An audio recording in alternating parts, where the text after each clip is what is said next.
Bien-aimés, bonjour à tous. Que l'Éternel Dieu repose en chacun d'entre nous sa merveilleuse paix qui surpasse toute intelligence.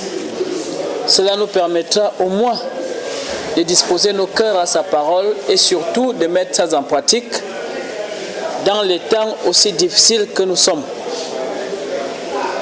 La dernière fois, nous avons parlé de la reconstruction de la vie, de la ville de Dieu. Nous avons parlé du nouveau ciel qui n'est autre que le nouvel esprit. Nous allons parler d'une nouvelle terre qui n'est autre qu'un nouvel homme. Nous avons parlé de la nouvelle Jérusalem qui n'est autre qu'un nouveau monde dans lequel ne règne que la paix de Dieu. Cependant, dans la description de ces choses-là, dans le livre de l'Apocalypse 21, vous allez remarquer que pour la reconstruction de la nouvelle Jérusalem, il y a des instruments que Dieu lui-même a choisis et définis. Et que la nouvelle Jérusalem elle-même, il n'est pas question ici d'un pays ou quelque chose comme ça. Il est question de l'esprit, d'un monde spirituel. Et donc les seules personnes amabilité à y vivre doivent être des hommes spirituels.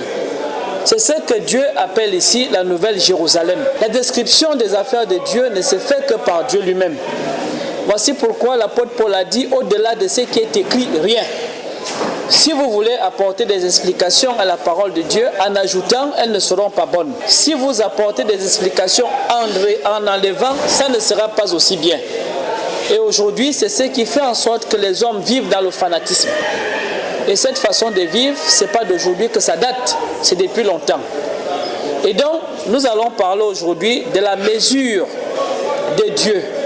Ça veut dire ici que lorsque Dieu initie un projet, naturellement, il doit mesurer le pourquoi, le par comment, les objets qu'il va utiliser pour ces projets. C'est aussi important.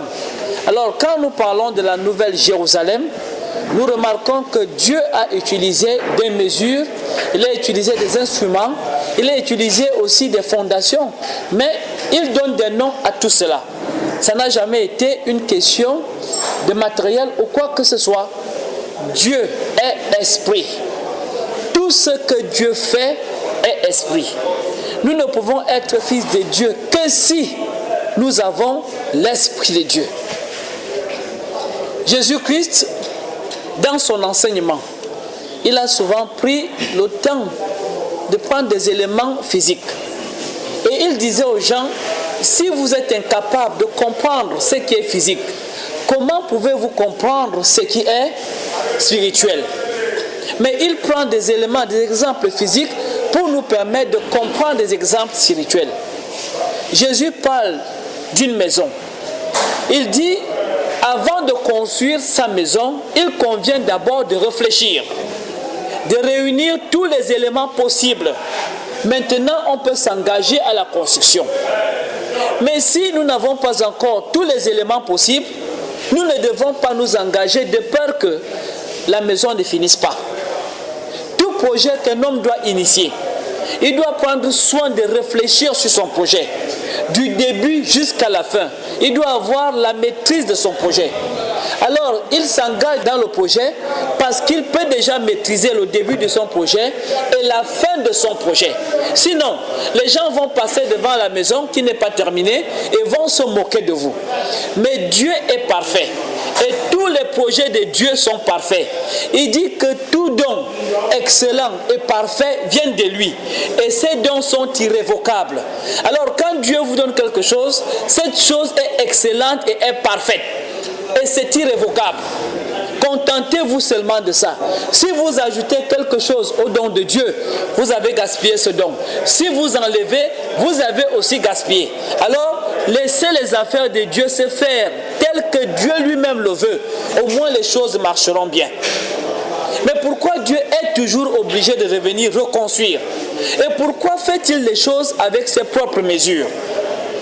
Parce que Dieu dit, il ne peut pas habiter dans des choses construites des hommes. Et la première personne à construire quelque chose pour faire habiter Dieu dedans, c'est Salomon.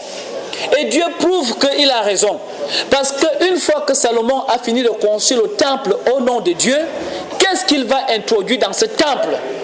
une doctrine qui n'a plus rien à voir avec Dieu. Il va ajouter à la parole de Dieu quelque chose et il va aussi enlever d'autres choses. Donc Dieu qui connaît les cœurs des gens d'avance, il commence par dire, je ne peux pas habiter dans ce que l'homme construit. Si l'homme construit une association, peu importe l'association, elle peut être au nom de Dieu. Dieu ne veut pas habiter dedans parce qu'il peut prendre le risque de manifester sa gloire dans cette association et puis après les gens ajoutent et enlèvent. Alors ça ne sera plus bien. Si vous faites une église, une construction comme nous avons aujourd'hui, des grands temples, des grandes cathédrales, des grandes mosquées, ça n'engage que vous.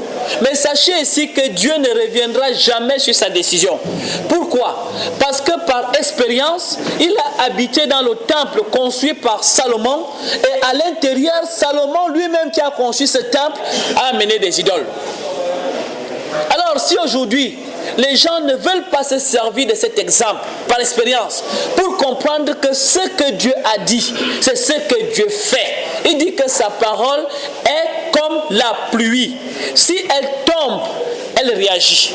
Pour montrer aux hommes que ce qu'ils font est mauvais. Je n'habiterai pas dans ce que l'homme fait. Mais Jésus prend des exemples simples au sujet de la construction d'une maison. Il demande à l'homme de bien réfléchir avant de s'engager dans ses travaux. À plus forte raison, Dieu qui a créé l'homme à son image et à sa ressemblance. Ça veut dire que Dieu réfléchit mieux que l'homme avant d'engager son travail. C'est pour ça que Dieu est sûr de ce qu'il engage. Et un homme qui vient au nom de Dieu, il doit être sûr de ce qu'il dit. Voici pourquoi lorsqu'il se présente à Abraham, il dit: je suis ton bouclier, je suis ton protecteur, je suis un Dieu de confiance et toi tu dois être un serviteur de confiance.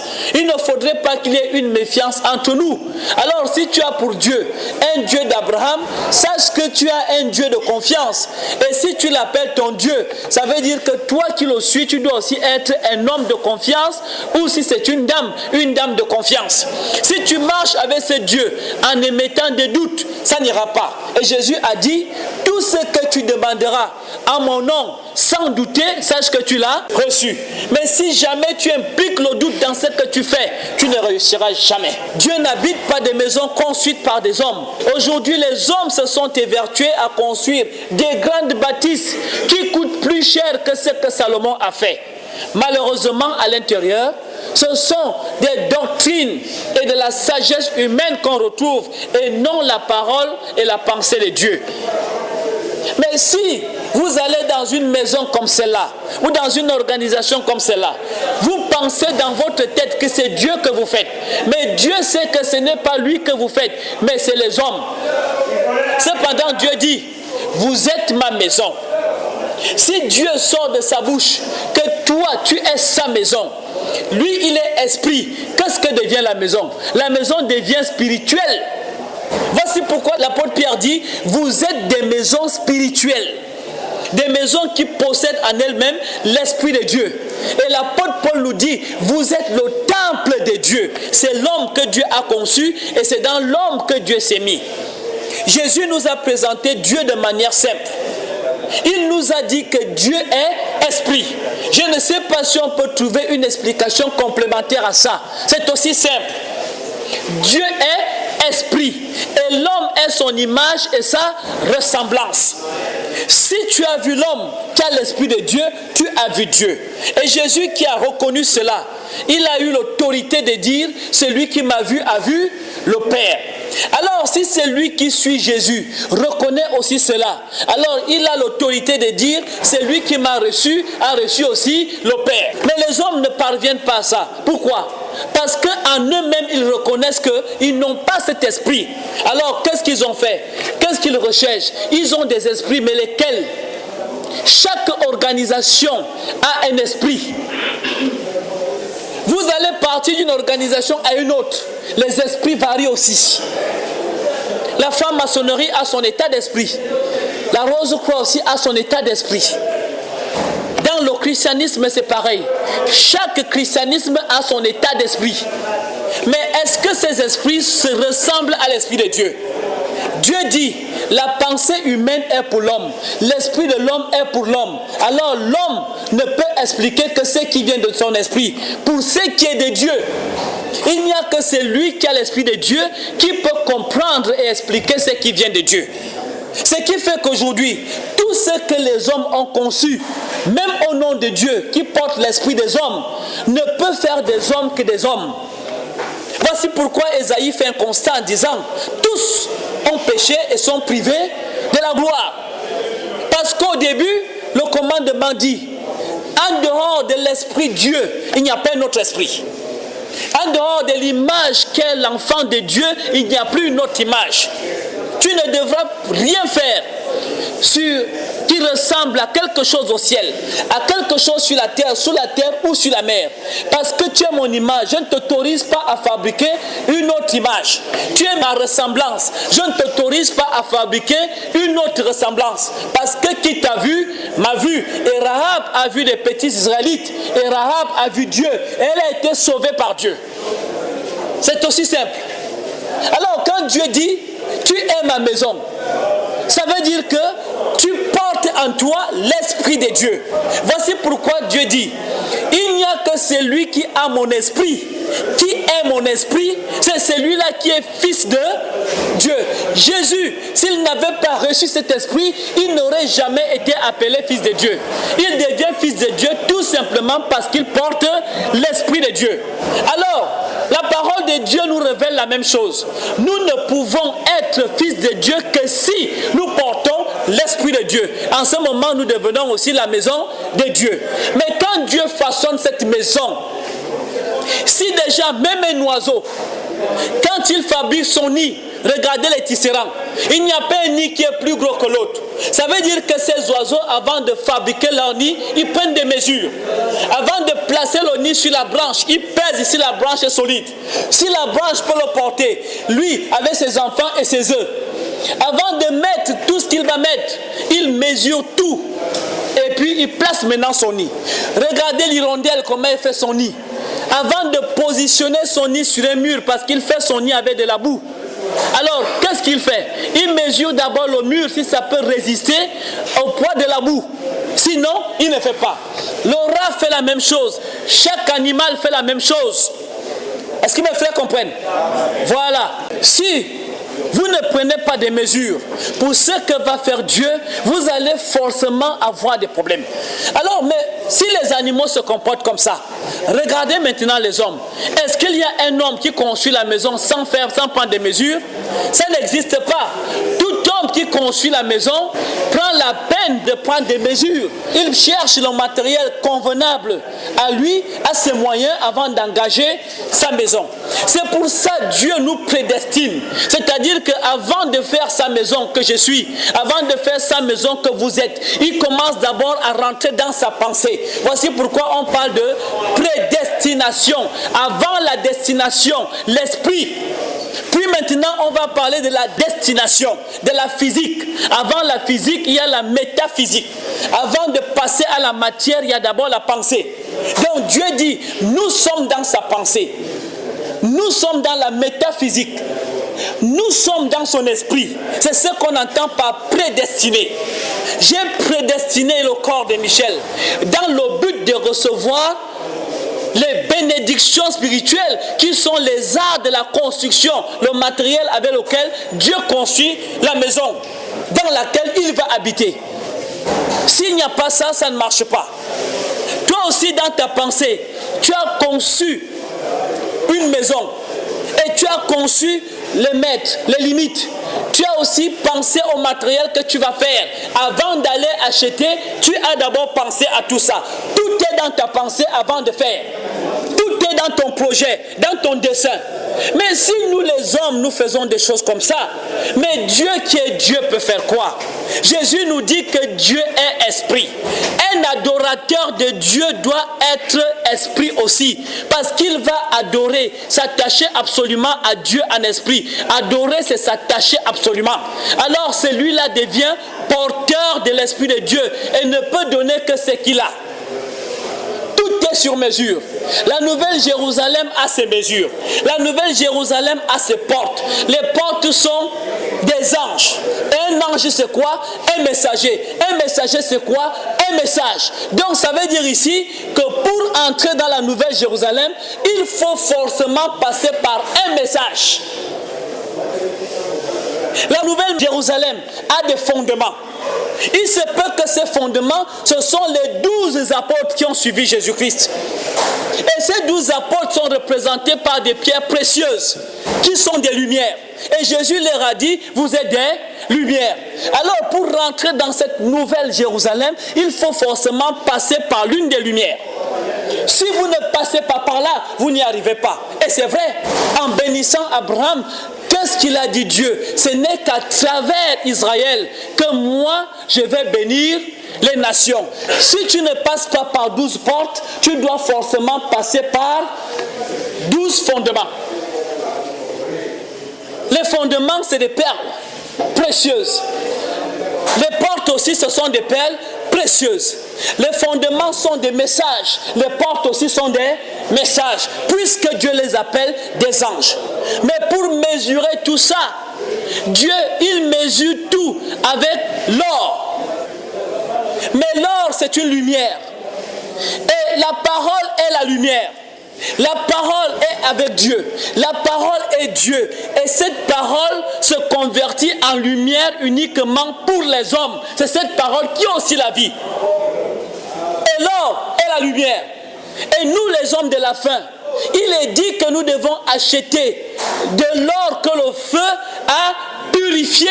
C'est-à-dire que la lumière. Parce que pour que l'or brille, l'or doit passer par le feu. Et la parole de Dieu est un feu. Pour qu'une lumière brille, la lumière doit passer où? Par la parole. Si elle ne passe pas par la parole, elle ne brillera pas.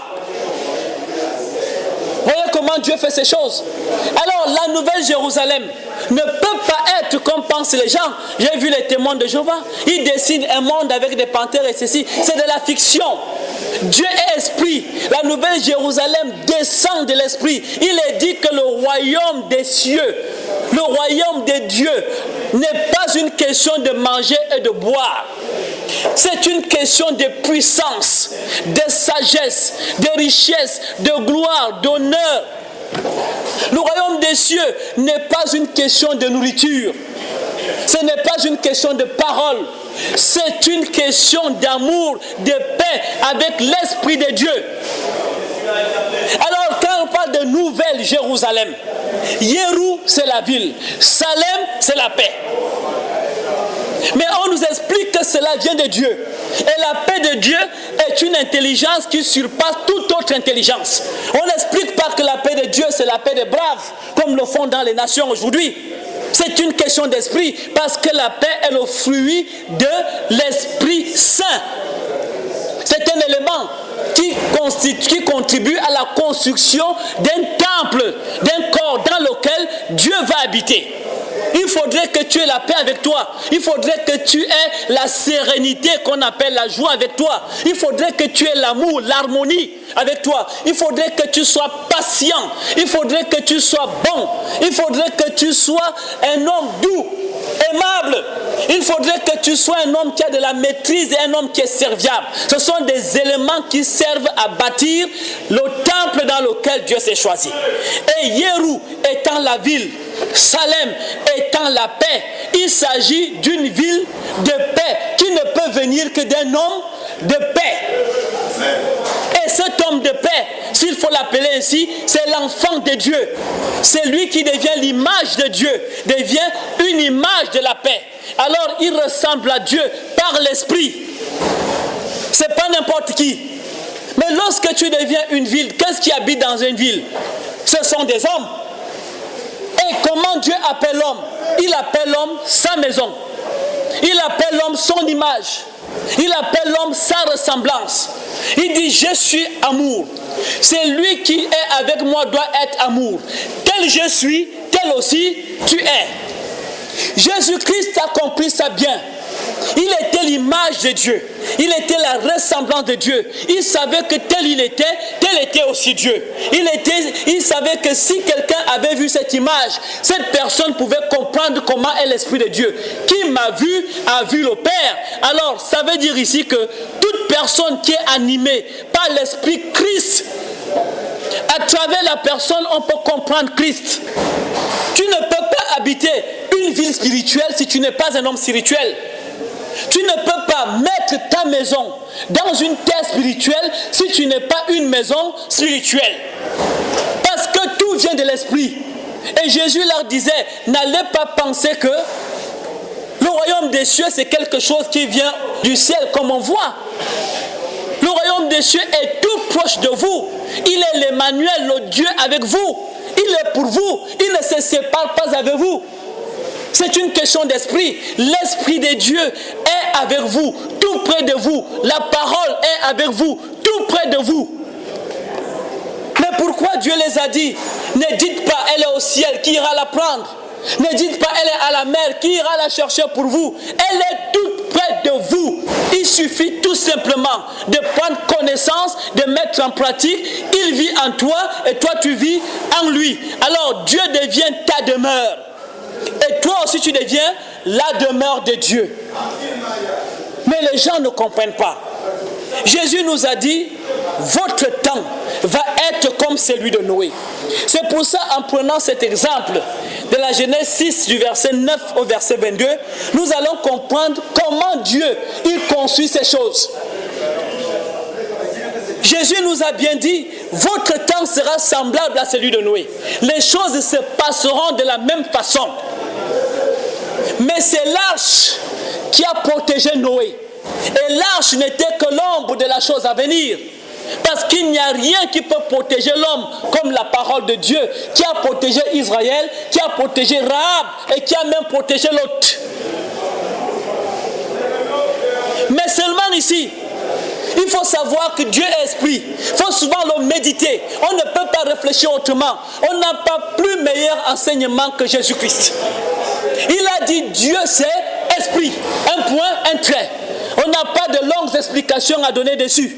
Et toi qui veux vivre avec Dieu, il faut savoir ici que pour t'attacher à Dieu, c'est l'adoration, l'absolu. Il faut savoir ici que c'est une question d'esprit et de vérité. Si tu vas chercher c'est quoi la vérité, Dieu t'explique que ma parole est vérité. Parce que moi-même je suis vérité. Donc Dieu n'est pas une fiction. Dieu n'est pas quelque chose qu'on va chercher avec des bougies, comme on le fait des sacerdoces, des cris et tout ça. C'est une question d'esprit. Et c'est lui qui est né de nouveau, n'est pas né de la chair et du sang. Il est né de l'esprit. Il est comme le vent. On ne sait pas où il part, on ne sait pas où il vient. Parce que tu deviens esprit, les gens ne te méprisent plus. Ils ne te maîtrisent pas. Et c'est ce qu'est Dieu. Alors, toute chose qui sort de Dieu est esprit. Et si Dieu t'a choisi, tu es aussi un esprit. Il ne faudrait pas faire des choses comme nous voulons. Faisons des choses comme Dieu veut. Tant nous vivons selon Dieu. Le monde d'aujourd'hui nous trompe par tous les moyens. On nous a tendu un grand filet. Pourtant, Jésus-Christ a averti les gens. N'y allez pas, n'y allez pas, n'y allez pas. Mais tout le monde court. Jusqu'à ce que quand le temps de la reconstruction du temple arrive comme aujourd'hui, les gens ne comprennent rien. C'est Dieu qui prend la responsabilité aujourd'hui de reconstruire son esprit, la nouvelle Jérusalem, de reconstruire son homme, de reconstruire également sa vie. Le milieu va vivre. Si Dieu décide de faire un jardin, le jardin est spirituel parce qu'il vient de Dieu. Et ne peut vivre dans le jardin de Dieu qu'un homme qui a l'esprit de Dieu. Si Adam et Ève n'ont pas la vie de Dieu, la parole de Dieu, l'esprit de Dieu, ils ne peuvent pas vivre dans le jardin de vie. Et dans le jardin de vie, il y a un arbre. C'est l'arbre qui sert de mesure. Et il ne mesure que tout ce qui est vie. Il mesure même la connaissance du bien et du mal. Il mesure parce qu'il est l'alpha, il est aussi l'oméga. Il peut donner la vie, il peut aussi donner la mort. Sans la vie, rien n'existe dans le jardin. Sans la vie, Adam n'existe pas. Sans la vie, Ève n'existe pas. Sans la vie, les oiseaux, les plantes n'existent pas. Et cette vie, Dieu l'appelle la parole. Et Dieu dit que la parole est vie. Et il a soufflé comme du vent. C'est pour ça qu'on dit c'est lui qui est né de nouveau et comme un vent. Parce qu'il est né spirituellement. Et dans le jardin de Dieu, c'est le jardin de Dieu, l'Éden, jardin de Dieu. C'est pas le jardin de l'homme ne peut vivre dans l'endroit que Dieu s'est choisi que celui qui a l'Esprit de Dieu. Et la mesure du jardin, c'était la vie. Tout se mesurait par la vie. Voici pourquoi on dit à cet homme, mange ça et ne mange pas ça. Tant que tu mangeras la vie, tu auras la mesure de la vie et ton nom restera toujours inscrit dans le nom de la vie. Alors ça veut dire que si notre nom au temps de la fin n'est pas inscrit dans le livre, un livre c'est quoi? C'est la parole. Un livre c'est la parole écrite. Si ton nom ne figure pas dans la parole de Dieu, tu ne peux pas habiter le jardin d'Éden. Et la parole de Dieu est pensée par Dieu. Elle vient de l'Esprit de Dieu. Il est écrit, la parole est esprit. La vie de Dieu vient dans l'Esprit de Dieu. Dans la parole de Dieu, il est écrit, la parole est vie et esprit. Mais ne peut vivre dans le jardin que celui dont le nom est dans la pensée de Dieu, dans l'Esprit de Dieu. Voici pourquoi Dieu parle de prédestination. En d'autres termes, les scientifiques vous parleront de la métaphysique.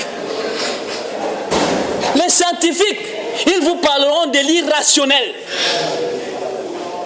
de la préscience. C'est ce qui veut dire la pensée. Et Dieu dit, mes pensées ne sont pas vos pensées. Si tu n'as pas été conçu dans la pensée de Dieu, prédestiné, si tu n'as pas été conçu dans l'imagination de Dieu, tu ne peux pas paraître. Et Dieu ne peut pas se vivre en toi. Jamais. Parce qu'il connaît ton corps avant que tu ne sois. Il dit, depuis le sein de ta mère. La mère, c'est la femme qui donne la vie, n'est-ce pas? Mais la mère de l'esprit, c'est qui? C'est Dieu. On dit qu'il est le Père des esprits et le Père des lumières. Mais lorsqu'un homme est devenu spirituel, son père ne peut être que Dieu.